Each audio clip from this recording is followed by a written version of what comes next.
ചെറിയ മനുഷ്യന്മാർക്ക് മാപ്പ് കൊടുക്കാൻ കഴിയില്ല. മാപ്പ് കൊടുക്കാനേ വലിയ മനുഷ്യന്മാരാവണം. ചെറിയ മനുഷ്യന്മാരെന്താ പറയുകയെന്നറിയോ? ഞാൻ മരിച്ചാലും മറക്കില്ല എന്നാ പറയുക. വലിയ മനുഷ്യന്മാർ അതൊക്കെ വിട്ട് കളയും. മിക്കവാറും നമ്മുടെ ജീവിതത്തിൽ നമുക്ക് ഒരു സങ്കടം കിട്ടിയിട്ടുണ്ടാവുക നമ്മുടെ കുടുംബത്തിലെ ഒരാളുടെ അടുത്തു നിന്നായിരിക്കും. മിക്കവാറും മനുഷ്യന്മാർക്ക് അത് നമ്മുടെ ഒരു സങ്കടമാണ്. മിക്കവാറും ആളുകളുടെ ജീവിതത്തിലൊരു വലിയ വിഷമം, അല്ലെങ്കിൽ വലിയ ഒരു പറ്റിക്കൽ, വലിയ ഒരു ചെറുപ്പകാലത്തെ ദുരന്തമോ ഉള്ളൊരു ഓർമ്മ, പ്രയാസപ്പെടുത്തുന്നൊരു ഓർമ്മയൊക്കെ കിട്ടിയിട്ടുണ്ടാവുക കുടുംബത്തിൽ തന്നെ ആയിരിക്കും. അതിൻ്റെ ഒരു കാരണം നമ്മൾ ഏറ്റവും കൂടുതൽ ബന്ധപ്പെടുന്നത് കുടുംബത്തിലുള്ള ആളുകളോടാണല്ലോ. അതുകൊണ്ടായിരിക്കാം. എനിക്കൊക്കെ ഉണ്ട് അങ്ങനെ. നമ്മൾ മറക്കൂല. അത് ഈ കുട്ടിക്കാലത്ത് കിട്ടിയൊരു സങ്കടം നമുക്ക് മറക്കൂലല്ലോ. ഇപ്പം കിട്ടുന്ന സങ്കടം ചിലപ്പോൾ നമ്മൾ മറക്കും. കുട്ടിക്കാലത്ത് കിട്ടുന്ന സങ്കടങ്ങൾ മറക്കൂല. ഒരു ചെറിയ പുളിഞ്ചെടി ഇങ്ങനെ വളർന്നു വരുമ്പോൾ ഒരു മൊട്ടുസൂചി കൊണ്ടൊരു കുത്തു കൊടുത്ത് നോക്കൂ. പുളിമരമായാലും ആ കുത്ത് അവിടെ തന്നെ ഉണ്ടാവും അല്ലേ? എന്നാൽ പുളിമരമായതിനു ശേഷം മുട്ടുസൂചി കൊണ്ട് കുത്തി നോക്കൂ, അതിനൊന്നും പറ്റില്ല. 41 വയസ്സുണ്ട് നിങ്ങളോട് സംസാരിക്കുന്ന ഈ ആൾക്ക്. 41 വയസ്സുള്ള എന്നെ നിങ്ങളിവിടെ വെച്ച് അപമാനിച്ചു നോക്കൂ, എന്നത് ബാധിക്കൂല. പക്ഷെ 4 വയസ്സുള്ള ഒരു കുട്ടിയെ നിങ്ങൾ അപമാനിച്ചു നോക്കൂ, 40 വയസ്സായാലും ആ ഓർമ്മയെക്കുറിച്ച് പറയും, കരയും. മിക്കവാറും നമ്മുടെ ജീവിതത്തിൽ അങ്ങനെ ഒരു ഓർമ്മ തന്നിട്ടുണ്ടാവുക നമ്മുടെ ബന്ധുക്കളിലോ കുടുംബത്തിലോ ഒക്കെ പെട്ട ഒരാളിൽ നിന്നാവാം. സാധ്യത ഉണ്ട്. അങ്ങനെ ഉണ്ടെങ്കിൽ നമ്മൾ ഓർക്കേണ്ട ഒരു കാര്യമുണ്ട്. അതെന്താണെന്നറിയോ? നമുക്കെല്ലാവർക്കും പ്രിയപ്പെട്ട ഒരു പ്രവാചകനാണല്ലോ യൂസുഫ് നബി അലൈഹിസ്സലാം. യൂസുഫ് നബിയുടെ ജീവിതത്തിലെ ഏറ്റവും വലിയ സങ്കടം കൊടുത്തതാരാ? ഇക്കാക്കമാരാ ആണല്ലോ. ബാപ്പയ്ക്ക് യൂസുഫിനോടൊരു പ്രത്യേകമായ സ്നേഹമുണ്ട് എന്ന് തോന്നിയ ജ്യേഷ്ഠന്മാർ ചെയ്തത് യൂസുഫിനെ കൊണ്ടുപോയിട്ട് ഒരു പൊട്ടക്കിണറ്റിലേക്ക് എറിഞ്ഞു. ആരും ഉപയോഗിക്കാത്ത ഒരു കിണറ്റിൽ കൊണ്ടുപോയി എറിഞ്ഞു. എന്തിനാ എറിഞ്ഞത്? ആരെങ്കിലും വന്ന് രക്ഷപ്പെടുത്തുമെന്ന് വിചാരിച്ചിട്ടാ? ആണോ? കൊല്ലാനായിരുന്നു. രക്ഷപ്പെടുത്തിയത് പടച്ചോൻ്റെ പ്ലാനാണ്. അതാ വല്ലാത്തൊരു പ്ലാനല്ലേ ഇത്. കാരണം മലഞ്ചെരുവിലെ ഒരു കുടിലിൽ ജീവിച്ച യൂസുഫ് നബി പിന്നെ എത്തുന്നത് എവിടെയാ? ഈജിപ്തിലെ കൊട്ടാരത്തിലാണ്. ആണല്ലോ അല്ലേ? ഈജിപ്തിലെ കൊട്ടാരത്തിൽ ജീവിച്ച മൂസാ നബി എത്തുന്നതോ മലഞ്ചെരുവിലെ ഒരു ചെറിയ കുടിലിൽ. ഇതാണ് പടച്ചോൻ്റെ പ്ലാന്. നമ്മളെ ഒന്നും ആർക്കും തകർക്കാൻ കഴിയില്ല. അത് പടച്ചോൻ വിചാരിക്കണം, എന്നാലേ തകർക്കാൻ കഴിയുള്ളൂ. അതിനുള്ള സാക്ഷ്യമാണ് യൂസുഫ് നബിയുടെ ചരിത്രം. പൊട്ടക്കിണറ്റിലേക്ക് കൊല്ലാനെറിഞ്ഞ കുട്ടിയെയാണ് ഈജിപ്തിലെ ധനകാര്യമന്ത്രിയാക്കി പടച്ചോൻ മാറ്റിയത്. അതാണ് പടച്ചോൻ്റെ പ്ലാന്.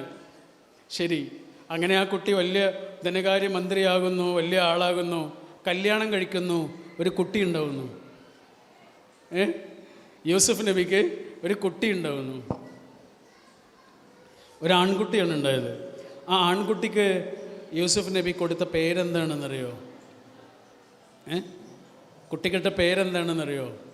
മനാസേഹ് എന്നാണ്. മനാസേഹ് എന്ന് പറഞ്ഞാലുള്ള അർത്ഥം എന്താണെന്നറിയോ?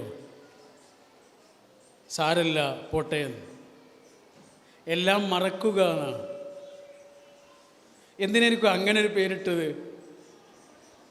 എന്തിനായിരിക്കും അങ്ങനെ ഒരു പേരിട്ടത്? ഒരുപക്ഷെ ഈ കുട്ടി വലിയ കുട്ടിയാകുമ്പോൾ നാട്ടുകാരൊക്കെ വന്നിട്ട് ഈ കുട്ടിയോട് പറഞ്ഞേക്കാം, എന്ത്, എടാ നിൻ്റെ മൂത്താപ്പന്മാരെ നിനക്കറിയോ? നിൻ്റെ വാപ്പൻ്റെ അക്കാക്കന്മാരെയൊക്കെ നിനക്കറിയോ? എടാ അവരൊക്കെ നിൻ്റെ വാപ്പയെ കൊല്ലാൻ നോക്കിയ ആളുകളാണ്, അവരോട് മിണ്ടരുത്, അവരുടെ കുട്ടികളോട് മിണ്ടരുത് എന്നൊക്കെ ആരെങ്കിലും വന്ന് ഈ കുട്ടിയോട് ചിലപ്പോൾ പറഞ്ഞേക്കാം. അങ്ങനെ ആ കഥ, പഴയ കഥ ആരെങ്കിലും ഈ കുട്ടിയോട് വന്ന് പറഞ്ഞാൽ ഈ കുട്ടി അതിന് കൊടുക്കേണ്ട ഒരു മറുപടിയുണ്ട്. ആ മറുപടിയാണ് കുട്ടിയുടെ പേര് സാരല്ല പോട്ടെ. 2 ചങ്ങാതിമാർ ഇങ്ങനെ നടന്നു പോവാം. യാത്ര പോവുക. അങ്ങനെ യാത്ര പോകുന്നതിനിടയിൽ അവരുടെ ഇടയിൽ എന്തോ ഒരു ചെറിയ പ്രശ്നമുണ്ടായി. ഒരാൾ മറ്റേയാളെ അടിച്ചു. അടി കിട്ടിയിട്ടും ഇയാൾ തിരിച്ച് ഒന്നും ചെയ്തില്ല. ഇയാളിങ്ങനെ താഴെ ഇരുന്നിട്ട്, നിങ്ങൾ കേട്ടണോ ഈ കഥ? കേട്ടിട്ടുണ്ടോ? അടി കിട്ടി. അങ്ങനെ അടി കിട്ടിയപ്പോൾ അയാൾ എന്താ ചെയ്തതെന്നറിയോ? താഴെ ഇരുന്നിട്ട് മണലിൽ എഴുതി വെച്ചു. എന്ത്? ഇവിടെ വെച്ച് എൻ്റെ ചങ്ങാതി എന്നെ അടിച്ചു. മണലിൽ. യാത്ര പിന്നെയും തുടർന്ന് പിറ്റേ ദിവസം അവരൊരു പുഴ കടന്നു പോവാം. എന്നാലും അടി കൊണ്ട ആളില്ലേ, അയാൾ പുഴയിൽ വീണു ഒലിച്ചു പോവാ. അപ്പം അയാൾ മറ്റേ ആളില്ലേ, അടിച്ച ആൾ പുഴയിലേക്ക് ചാടിയിട്ട് രക്ഷിച്ചു. അപ്പോൾ ഈ രക്ഷപ്പെട്ട ആൾ പുഴയിൽ നിന്ന് കയറി വന്നിട്ട് ആദ്യം ചെയ്തത് എന്താണെന്നറിയോ? അയാളുടെ ഒരു ബാഗുണ്ട്, ആ ബാഗിൽ കത്തിയുണ്ട്. ആ കത്തി എടുത്തിട്ട് അവിടെയുള്ള പാറയിൽ എഴുതി വെച്ചു. പാറയിലിങ്ങനെ കഷ്ടപ്പെട്ട് എഴുതി വെച്ചു. എന്ത്? ഇവിടെ വെച്ച് എൻ്റെ ചങ്ങാതി എൻ്റെ ജീവൻ രക്ഷിച്ചു. അപ്പം മറ്റേയാൾ ചോദിച്ചു, അതെന്താ അങ്ങനെ? ഇന്നലെ ഞാൻ നിന്നെ അടിച്ചപ്പോൾ നീ മണലിലാണല്ലോ എഴുതിയത്. ഇന്ന് ഞാൻ നിന്നെ ജീവൻ രക്ഷിച്ചപ്പോൾ നീ പാറയിലാണല്ലോ എഴുതിയത്. അതെന്തുകൊണ്ടാണ്? അപ്പോൾ അവൻ പറഞ്ഞു, അതങ്ങനെയാ, അങ്ങനെ മതി. നമ്മൾ തമ്മിൽ അടി കൂടിയിട്ടൊക്കെ ഉണ്ടാവും, വഴക്ക് കൂടിയിട്ടൊക്കെ ഉണ്ടാവും. അത് മണലിൽ എഴുതിയാൽ മതി. മണലിൽ എഴുതിയുള്ള പ്രത്യേകത എന്താ? ഒരു കാറ്റ് വന്ന് അതിനെ മറിച്ചു കളയും.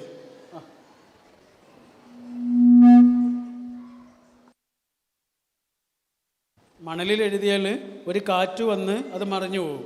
പിന്നെ ആരെങ്കിലും അതറിയോ? നമ്മൾ അടി കൂടിയത് ആരും അറിയണ്ട. നമ്മുടെ മക്കളൊന്നും അറിയണ്ട, നമ്മുടെ പേരക്കുട്ടികളൊന്നും അറിയണ്ട, ആരും അറിയണ്ട. പക്ഷെ നമ്മൾ സ്നേഹിച്ചത് അങ്ങനെയല്ല. നമ്മൾ സ്നേഹിച്ചത് എല്ലാവരും അറിയണം. അത് പാറയിൽ എഴുതി വെക്കണം.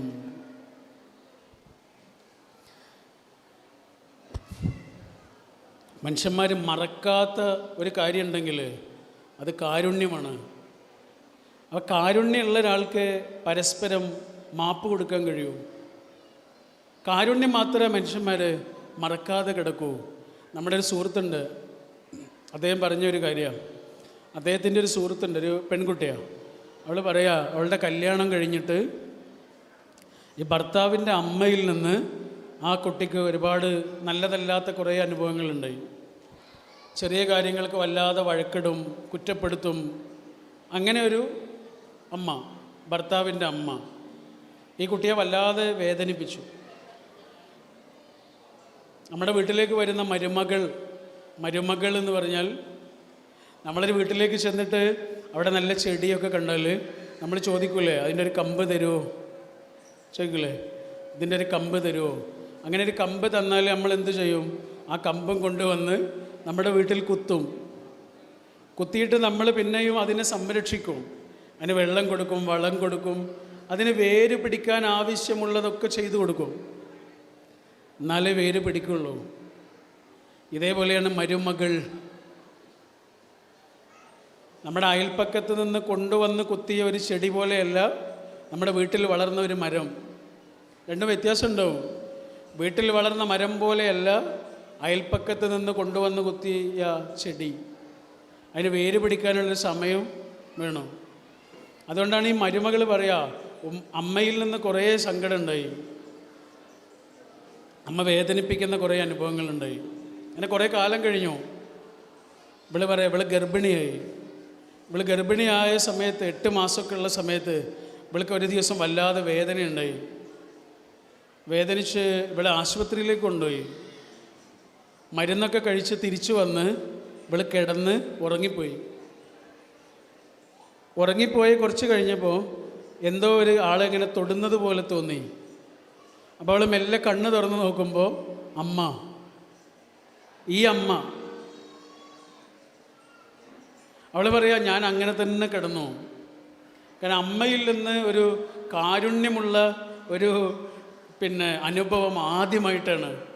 അതുകൊണ്ട് ഞാൻ അങ്ങനെ തന്നെ കുറേ സമയം കിടന്നു. കുറച്ച് കാലം കഴിഞ്ഞ് അമ്മ മരിച്ചു. അമ്മ മരിച്ചതിന് ശേഷമാണ് അവളിത് പറയണത്.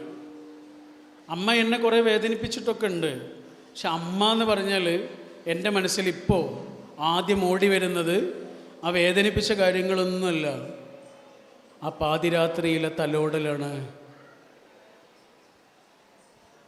വേദനിപ്പിച്ച അനുഭവങ്ങളൊക്കെ മാഞ്ഞു പോവുകയും ഒരു പാതിരാത്രിയിലെ തലോടൽ മാത്രം ബാക്കിയാവുകയും ചെയ്യുന്നു.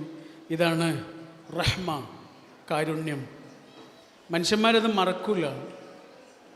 അപ്പോൾ ഇവിടെ ഇരിക്കുന്ന കുറേ പുരുഷന്മാരുണ്ടല്ലോ, സ്റ്റേജിലും സദസ്സിലുമായിട്ട്, നിങ്ങൾ ഈ ഇരിക്കുന്ന ഓരോ പുരുഷൻ്റെ അടുത്തും ചെന്നിട്ട് വെറുതെ ഇങ്ങനെ ചോദിച്ചു നോക്കൂ, ഇപ്പോൾ മനസ്സിനെ അലട്ടുന്ന പ്രശ്നം എന്താണ്? മിക്കവാറും ആൾക്കാർക്ക് ഇപ്പോൾ അലട്ടുന്നൊരു പ്രശ്നം ഉണ്ടാവും. ഇന്നോ നാളെയോ ഒക്കെ ആയിട്ട് പരിഹരിക്കേണ്ട ഒരു പ്രശ്നമുണ്ട്. അതെന്താണ് എന്ന് വെറുതെ ഇങ്ങനെ ചോദിച്ചു നോക്കൂ. മിക്കവാറും ആൾക്കാർക്ക് അങ്ങനെയൊന്നും ഉണ്ടാവും. മിക്കവാറും ആ പ്രശ്നം അവരുടേതാവില്ല, അവരുടെ എന്തെങ്കിലും ആവില്ല. ഒന്നെങ്കിൽ പെങ്ങളുടേതായിരിക്കും, അല്ലെങ്കിൽ അളിയൻ്റേതായിരിക്കും, അല്ലെങ്കിൽ അനുജൻ്റേതായിരിക്കും, അല്ലെങ്കിൽ അമ്മായിൻ്റെ കുട്ടിയുടേതായിരിക്കും, അല്ലെങ്കിൽ അമ്മാവൻ്റെ മോൻ്റേതായിരിക്കും, ആരുടെയെങ്കിലുമൊക്കെ ആയിരിക്കും. എന്നാൽ ഇതൊക്കെ ആരോടെങ്കിലും പറയോ? മിക്കവാറും അത് പറയൂല. അതിങ്ങനെ ഉള്ളിൽ ഒതുക്കി ഒതുക്കി ഒതുക്കി ആ പ്രശ്നത്തിൽ ഇങ്ങനെ ഉരുകി ഉരുകി ജീവിക്കും. പുരുഷൻ്റെ ഒരു രീതി അങ്ങനെയാണ്. പ്രശ്നങ്ങൾ ഒരാളോടും പറയൂല, പക്ഷേ മുഖത്തുണ്ടാവും, കണ്ണിലുണ്ടാവും, സംസാരത്തിലുണ്ടാവും, പെരുമാറ്റത്തിലുണ്ടാവും, വാക്കുകൊണ്ട് പറയൂല. ആ പെരുമാറ്റത്തിൽ നിന്നത് വായിച്ചെടുക്കാൻ കഴിയുന്ന ഒരാൾ കൂടെ ഉണ്ടെങ്കിൽ ആ പുരുഷൻ അനുഭവിക്കുന്ന ഒരു ശക്തിയുണ്ട്. അപ്പോൾ ഇവിടെ കുറേ സ്ത്രീകൾ ഇരിക്കുന്നു. ഒരു സ്ത്രീ എന്ന് പറഞ്ഞാൽ ഉള്ളിൽ ഗർഭപാത്രമുള്ള ആളാണ്, അല്ലേ? ഉള്ളിൽ ഗർഭപാത്രമുള്ള ആളാണ്. ഒരു 13-14 വയസ്സ് മുതൽ ഒരു 50-55 വയസ്സ് വരെ ഉള്ളിൽ ഗർഭപാത്രമുണ്ട് എന്ന ഒരൊറ്റ കാരണം കൊണ്ട് ഒരു പെണ്ണ് അനുഭവിക്കുന്നത് എന്തൊക്കെയാണ് എന്ന് വെറുതെ ഒന്ന് ആലോചിച്ച് നോക്കൂ. അവൾക്ക് വേണ്ടിയാണോ? അവൾക്ക് വേണ്ടിയല്ലല്ലോ, എല്ലാവർക്കും വേണ്ടിയല്ലേ? മനുഷ്യവംശത്തിന് വേണ്ടിയിട്ടാണ്. ഉള്ളിലൊരു ഗർഭപാത്രം ഉണ്ടായതുകൊണ്ട് എന്തെല്ലാം മാനസിക പിരിമുറുക്കങ്ങളിലൂടെ കടന്നു പോകണം. ഓരോ മാസവും എന്തെല്ലാം അവസ്ഥകളിലൂടെ കടന്നു പോകണം. അവൾ വന്നിട്ട് നമ്മളോട് പറയാ, എന്താണെന്നറിയില്ല, ഈ മാസം വല്ലാത്ത വേദനയും തളർച്ചയും ഒക്കെ ഉണ്ട് എന്ന് നമ്മളോട് പറയണത് എന്തിനാ? വേദനയ്ക്കുള്ള മരുന്ന് വാങ്ങിക്കൊടുക്കാനാ? അല്ലല്ലോ. അതിനായിരുന്നെങ്കിൽ മെഡിക്കൽ ഷോപ്പിൽ എന്നിട്ടാ പറയാ. എന്തിനാ ഈ കൂടെയുള്ള ആളോട് പറയണത്? എന്തിനാ? ഇന്നലെ പെരുമാറിയതുപോലെ ഇന്ന് എന്നോട് പെരുമാറരുത് കേട്ടോ, ഇന്നലെ പറഞ്ഞതുപോലത്തെ വാക്ക് ഇനി പറയരുത്, എനിക്കത് താങ്ങാൻ കഴിയില്ല എന്ന് അയാൾ പറയാതെ പറയുന്നുണ്ട്. അപ്പോൾ ഏതൊരു മനുഷ്യനും, ഇപ്പം നമ്മുടെ കൂടെ ജീവിക്കുന്ന ടീനേജ് പ്രായത്തിലുള്ളൊരു കുട്ടിയെക്കുറിച്ച് ആലോചിച്ച് നോക്കൂ. ഈ ടീനേജിലെത്തുമ്പോഴാണ് മാറ്റങ്ങൾ ഉണ്ടാവുക, ആൺകുട്ടിക്കും പെൺകുട്ടിക്കും. ഇപ്പോൾ സാധാരണ കൗൺസിലർമാരുടെയൊക്കെ അടുത്ത് വന്നിട്ട് വാപ്പന്മാരും ഉമ്മമാരും പറയും, 7ാം ക്ലാസ് കഴിഞ്ഞതോടുകൂടി അവൻ്റെ സ്വഭാവമൊക്കെ മാറി, അവൻ്റെ പെരുമാറ്റമൊക്കെ മാറി, അവൻ ഒറ്റയ്ക്ക് ഇരിക്കാൻ തുടങ്ങി, അവൻ്റെ അനിയത്തിയോട് ചൂടാവാൻ തുടങ്ങി, അവന് അവൻ്റെ പെരുമാറ്റമൊക്കെ മാറി, ഞങ്ങളോട് അധികം സംസാരിക്കാതെയായി, ഇങ്ങനെയൊക്കെ പറയില്ലേ? എന്താണ് ആ കുട്ടിക്ക് സംഭവിച്ചത്? അവൻ അങ്ങനെ ഉണ്ടാക്കുന്നതല്ല, അവനങ്ങനെ ആകുന്നതല്ല, അവൻ്റെ ഉള്ളിൽ ചില മാറ്റങ്ങൾ നടക്കുന്നുണ്ട്. അതുകൊണ്ടാണ് നമ്മുടെ ഒരിക്കലൊരു കോഴ്സിന് വേണ്ടിയിട്ട് കോഴിക്കോട് പോയിരുന്നു, കുറച്ച് മുമ്പാണ്. അപ്പോൾ ആ കോഴ്സിന് വലിയൊരു പോലീസ് ഓഫീസർ ആ കോഴ്സിലുണ്ടായിരുന്നു. അതായത് റിട്ടയർഡ് ചെയ്തതാണ്. അപ്പോൾ റിട്ടയർഡ് അല്ല, അയാൾ ലീവ് എടുത്തതാണ്. ലീവിൽ നിൽക്കുന്നൊരു പോലീസ് ഓഫീസർ ആ കോഴ്സിലുണ്ടായിരുന്നു. അങ്ങനെ കോഴ്സ് കഴിഞ്ഞിട്ട് ഞങ്ങൾ തിരിച്ചു പോകുമ്പോൾ ആ കോഴ്സിനെ കുറിച്ചുള്ള അഭിപ്രായം ചോദിച്ചപ്പോൾ ഈ പോലീസ് ഓഫീസർ പറഞ്ഞത് എന്താണെന്നറിയോ? അദ്ദേഹം പറയാം, എനിക്ക് 18 വയസ്സുള്ളൊരു മോനുണ്ട്. ആ മോൻ്റെ പെരുമാറ്റത്തിൽ ഒരുപാട് കുഴപ്പങ്ങളുണ്ട്. ആ പഴയ ആളല്ല, അവനാകെ മാറിയിട്ടുണ്ട്, അവൻ്റെ പെരുമാറ്റ രീതികളൊക്കെ മാറിയിട്ടുണ്ട്. അതുകൊണ്ട് അവനെ ഒന്ന് നന്നാക്കാൻ വേണ്ടിയിട്ടാണ് ഞാൻ ഈ കോഴ്സിൽ വന്ന് ചേർന്നത്. എൻ്റെ മോനെ ഒന്ന് നന്നാക്കാൻ വേണ്ടിയിട്ടാണ് ഞാൻ ഈ കോഴ്സ് എടുത്തത് എന്ന് പറഞ്ഞു. 6 മാസത്തെ കോഴ്സാണ്. ആ കോഴ്സ് കഴിഞ്ഞ് പോകുമ്പോൾ അദ്ദേഹം പറയണത് എന്താണെന്നറിയോ? എനിക്കൊരു കാര്യം മനസ്സിലായി, നന്നാക്കേണ്ടത് എൻ്റെ മകനെയല്ല, എൻ്റെ മകനെ നന്നാക്കല്ല വേണ്ടത്, ഞാൻ അവനെ മനസ്സിലാക്കുകയാണ് വേണ്ടത് എന്ന് എനിക്കിപ്പോൾ മനസ്സിലായി. പണ്ട് ഞാൻ അവനോട് എപ്പോഴും ദേഷ്യപ്പെടുന്നൊരു വാപ്പയായിരുന്നു. അവൻ ടി വി കാണുമ്പോൾ ദേഷ്യപ്പെടും, അവൻ കളിക്കാൻ പോയ ദേഷ്യപ്പെടും, ഓരോ സമയത്ത് അവനോട് ദേഷ്യമായിരുന്നു. അവൻ്റെ ചങ്ങാതിമാർ വീട്ടിൽ വരുന്നതൊന്നും എനിക്കിഷ്ടമായിരുന്നില്ല. ഇപ്പം ഞാൻ മാറി. അവൻ ടി വി കാണുമ്പോൾ ഞാൻ അവൻ്റെ കൂടെ ഇരുന്ന് കളി കാണും. അവൻ്റെ ചങ്ങാതിമാർ വരുമ്പോൾ അവരുടെ കൂടെ ഇരുന്ന് സംസാരിക്കും.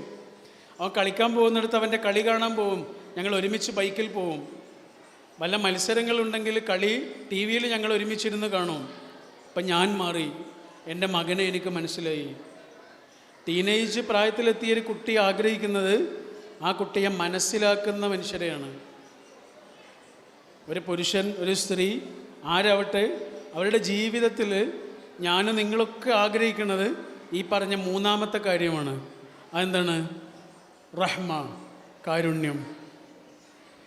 രണ്ട് മനുഷ്യന്മാരെങ്ങനെ ഒട്ടിച്ചു നിർത്തുന്ന പശയാണ് ആ പറഞ്ഞ കാരുണ്യം. പടച്ചോൻ മനുഷ്യന്മാർ ഒരുമിച്ച് ജീവിക്കുമ്പോൾ ആവശ്യമുള്ള 3 കാര്യങ്ങളെക്കുറിച്ച് പറഞ്ഞില്ലേ? ഈ 3 കാര്യങ്ങൾ മാത്രമാണ് എനിക്ക് നിങ്ങളോട് ഈ സമയത്ത് പങ്കുവെക്കാനുള്ളത്. പോരെ? നിങ്ങളുടെ ഈ പരിപാടിയിൽ പങ്കെടുക്കാൻ കഴിഞ്ഞതിലുള്ള സന്തോഷം രേഖപ്പെടുത്തിക്കൊണ്ട് ഞാൻ എൻ്റെ വാക്കുകൾ അവസാനിപ്പിക്കുന്നു. അവസാനിപ്പിക്കുമ്പോൾ മലയാളത്തിലെ വളരെ പ്രിയപ്പെട്ട ഒരു കവി ഉണ്ടായിരുന്നു. അദ്ദേഹത്തിൻ്റെ പേര് കടമ്മനിട്ട എന്നാണ്. കടമ്മനിട്ട രാമകൃഷ്ണൻ. അദ്ദേഹത്തിൻ്റെ ഒരു വരിയുണ്ട്, ഒരു കവിതയുണ്ട്. ആ കവിത ഇങ്ങനെയാണ്: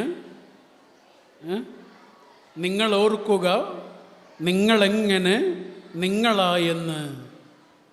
ഇത്രയേ ഉള്ളൂ. നിങ്ങൾ ഓർക്കുക നിങ്ങളെങ്ങനെ നിങ്ങളായെന്ന്. നമ്മൾ ഓർക്കുക നമ്മളെങ്ങനെ നമ്മളായെന്ന്. Thank you. അസ്സലാമു അലൈക്കും.